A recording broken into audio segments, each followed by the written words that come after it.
as most of you all know, during our campaign, one of the very first promises I made was that as congressman, I would immediately introduce legislation to reinstate the ban on offshore drilling on the Atlantic coast. And I'm thrilled to be able to announce to you that I will be introducing a bill to do just that as soon as I get back up in Washington, D.C. this afternoon.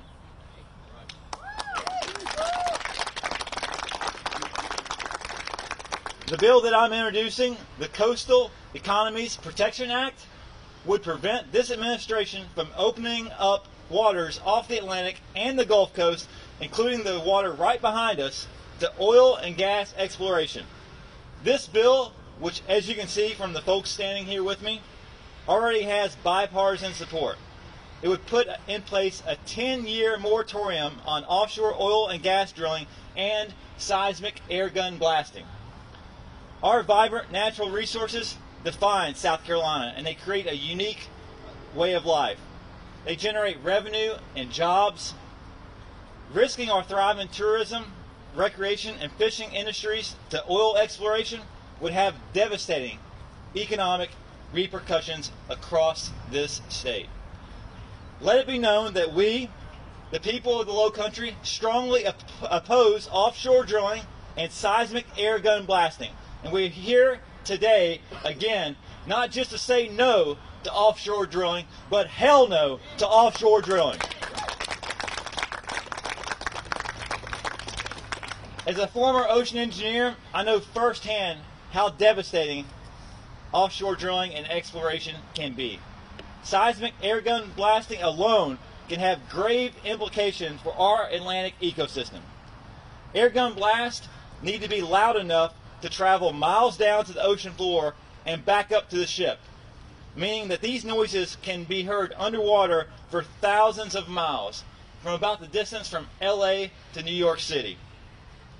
This has devastating implications on the marine life for which they depend to communicate and navigate. I'm proud to be here today to hold this administration accountable for its reckless decision to proceed down the path of Atlantic drilling. I look forward to using my position in the majority to usher this bill into law. And let's be clear, I'm not the only one who's been vocal about my opposition to offshore drilling. A moratorium on offshore drilling and gas development is a bipartisan idea that has had support from Democrats and Republicans. All the way up and down the coast, and moratoriums have been put into effect by Republican and Democratic presidents. I demand that this administration respect the wishes of the coastal communities that I represent, who have been so vocally opposed to unwanted offshore drilling and reprehensible seismic airgun blasting. The bipartisan legislation that I am introducing today would protect low country businesses, communities, and economies from oil and gas exploration. This bill has support from a diverse set of coalitions across the state, many of whom have joined us here today. And we did not get here alone. And I'd like to take this opportunity to thank our coastal mayors, like Mayors Tim Goodwin, Jimmy Carroll, Will Haney, Pat O'Neill, Miriam Green, and our state representatives, Leon Stavronakis, Peter McCoy, William Cogswell. Thank you so much for being here today and standing with us. I had a conversation with Mark Sanford last night. He wishes he could be here. He wanted me to let you all know that this bill has his full support and it's something that he has championed in the past. And I'd also like to take another minute to thank Attorney General Alan Wilson for joining that federal lawsuit, and for Governor Henry McMaster for being so vocal and for standing with us.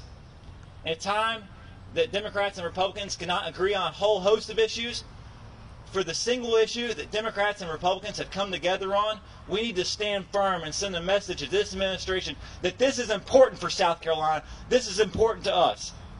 Our beaches, our businesses, our way of life are not for sale.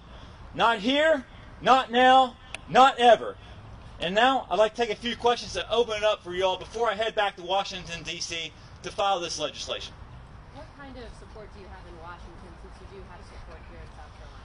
We've been in talks with leadership up in Washington, D.C. Congressman Clyburn is on board, and we look forward to working with other Democrats and Republicans to usher this on through.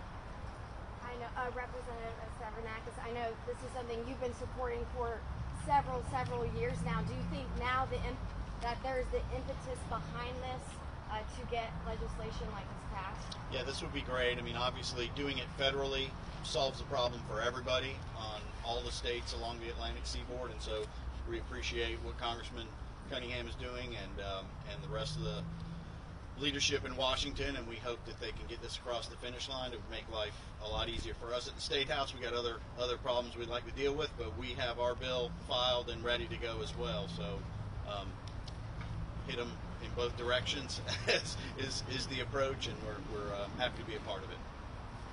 You hinted at the government shutdown a little bit in noting that Republicans and Democrats can't agree on much. Why push this bill forward now when clearly the nation is even not in full operation right now? Well, last week the House put together a spending package, and we'll be doing more of that this week to reopen the government. These are bills that have been unanimously passed in the Senate before.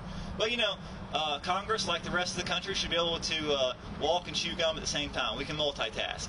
So we can usher in bills to reopen the government and fund our branches of government, at the same time put in place bills like this that has broad support among Democrats and Republicans. Good. Thank you. You obviously got a great coalition of bipartisan support locally. How do we get middle America to care about the coast like we do here? And I think we're already seeing Democrats and Republicans along the eastern seaboard. You know, as governors step up and begin to join that federal lawsuit, we're going to see more and more people. And this isn't an issue that just affects coastal South Carolina, because we rely on tourism throughout the state, and this is a you know, our port, our economy. This is how we live, how we make a living. But it's all interconnected, and our economy is interconnected with the upstate. So this issue does have a ripple effect across this country, as did the Gulf disaster across the country as well. So we become all interconnected, and people in the heartland and other areas of the country will also share a concern about this as well. So. Why the 10-year moratorium? Why a decade? Why that time frame? I'd like for it to be banned forever, but I realize that we have to start somewhere, and understand that you know, we can't always get every single thing we want all the time, and so it's about working together on what we can agree on. I think this is a reasonable measure, and it's a good first step in making sure that there's never one single drop of oil on our shorelines. Thank you all so much for coming. I'm going to go home, pack for Washington, D.C., kiss my son and wife goodbye, and go out there and follow this legislation to make sure no rigs show up off our coastline. Thank you all so much. Thank you, everyone.